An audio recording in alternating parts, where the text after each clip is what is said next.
What is going on YouTube? It is your professional yapper Zol Psycho back with another video, and we're gonna talk about friends. I've been a weeb for fucking years, and I've been in the trenches of this goddamn community, and there's been a lot of hate and scoffing on the power of friendship. I'm not gonna lie. I was in the same boat. When I was a teenager, I'm becoming all edgy and fucking cynical, and I'm starting to watch shit like Berserk where the power of friendship means fuck all. That shit meant fuck all. If anything, it got everybody fucking killed. The reason why I'm talking about IRL shit is because I believe that really matters when it comes to the media that you consume. I think that the majority of the anime community is isolated, a bit lonely, and probably experienced a lot of unlucky and fortunate events that have made them very, very sad. Am I projecting? Absolutely not. But yeah, I'm older and I've had multiple jobs. I've worked retail in multiple restaurants and in an airport. I've experienced interacting with some of the most despicable pieces of humanity, and I've been omega stressed out knowing that I am going to have to suffer in order to make enough money and survive. The only thing that kept me going was my fucking friends. Now, I look at anime very, very differently. I'm not going to look at anything grim, dark, sad, like none of that shit. Why should I? Why should I? Bro, life can be really, and I mean really fucking shit. And I would like to treat my media consumption as an escape. I want to see magic. I want to see some motherfucking dragons and shit. I want to see motivated MCs push through adversity when they think about their fucking friends. One of the most iconic scenes of all time, off the top of my head, is Goku turning Super Saiyan for the first time. This is certified power of friendship. It was definitely foreshadowed throughout the whole arc, but the way it went out, like, it's power of friendship, bro. Goku threw everything he had at Frieza, and it didn't work. Despite all the training, despite all the Zenkai boosts and everything, it wasn't until Krillin, his best friend, got murdered and he got the final push to transform. This moment was raw as fuck. It was kind of like kind of similar to when Krillin got killed by Tambourine in the Piccolo arc. He was motivated off of that, but it was like on a whole different level. It had everybody going crazy. I was screaming at my goddamn TV. Krillin was not that important to me as a character. I didn't really fuck with Krillin as a child. I thought he was weak. I thought he was lame. I thought he was a coward. But that was Goku's bro. I'm like, Goku, you better not let Frieza do that. You better not let Frieza just do that to your boy like that. And I went to some of the best moments in anime history. Another one is Naruto versus Gaara. Naruto got mad lucky in this fight with Gamabunta helping him, but it was still cool as fuck to see him step up and protect Sakura and Sasuke. When he pulled up and did multi-shadow clone jutsu, that shit was fucking hype. Like, the whole arc, he was getting sidelined. Everybody's talking about Sasuke. Bro, I remember this shit because well, I did remember until I started rewatching Naruto with my friends and stuff like that. Bro, they was on Sasuke's nuts for the entire arc. Gas him up like, oh my god, Sasuke is going to defeat Gaara, Sasuke's going to do this, Sasuke's going to do that, he's a genius, blah blah. And Sasuke did beat Gaara up until, you know, Gaara transformed and all this crazy shit started happening. No one in universe would have ever thought that Naruto would step up to fight Gaara and let alone beat him. So he starts boxing up Gaara in this fight, and he's actually using his clones in a smart way. He's channeling his inner chakra, like, from what, like, we knew he had a lot, but we didn't know he had like that much. It was a sight to see. Another one of my favorite fights was Luffy versus Rob Lucci during the Annie's Lobby arc. Now, to this day,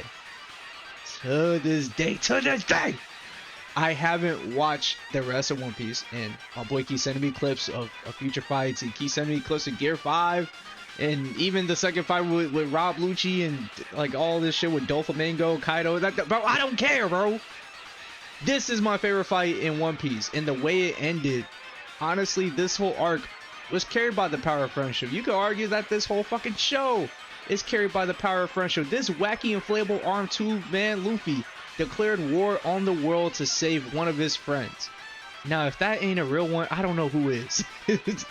That Gear 2 shit was sick, and it was even more sick seeing Bobby Lucci, my boy Bob Lucci, get pieced up by Jet Gallion at the end. It was so satisfying. Now, you're probably thinking, that's not the power of friendship. They already had those abilities. Power of friendships are ass pulls, and I will agree. But ass pulls can be cool. They kind of are cool. Bro, I'm not consuming all these fucking stories. I'm not thinking about the most minute of details all the time. Sometimes when I sit down and watch something, I'm trying to have fucking fun. I'm trying to like eliminate some of my brain cells a little bit. I just want to relax. I just want to relax, and I'm allowing myself to have fun. If Luke Skywalker failed to convert his father to the light side through his kindness and the power of friendship, and got fucking killed in Return of the Jedi, they start rolling the credits. Like we just see his fucking corpse there. Like his father just cuts him in half. He said, "Fuck that shit." Cuts him in half. I'm not trying to see that depressing ass, sad ass shit. I see a lot of folks refer to things like fairy tale when it comes to this topic, and honestly, at this point, it would be beating a dead horse. But let me be real with y'all. This shit isn't cool.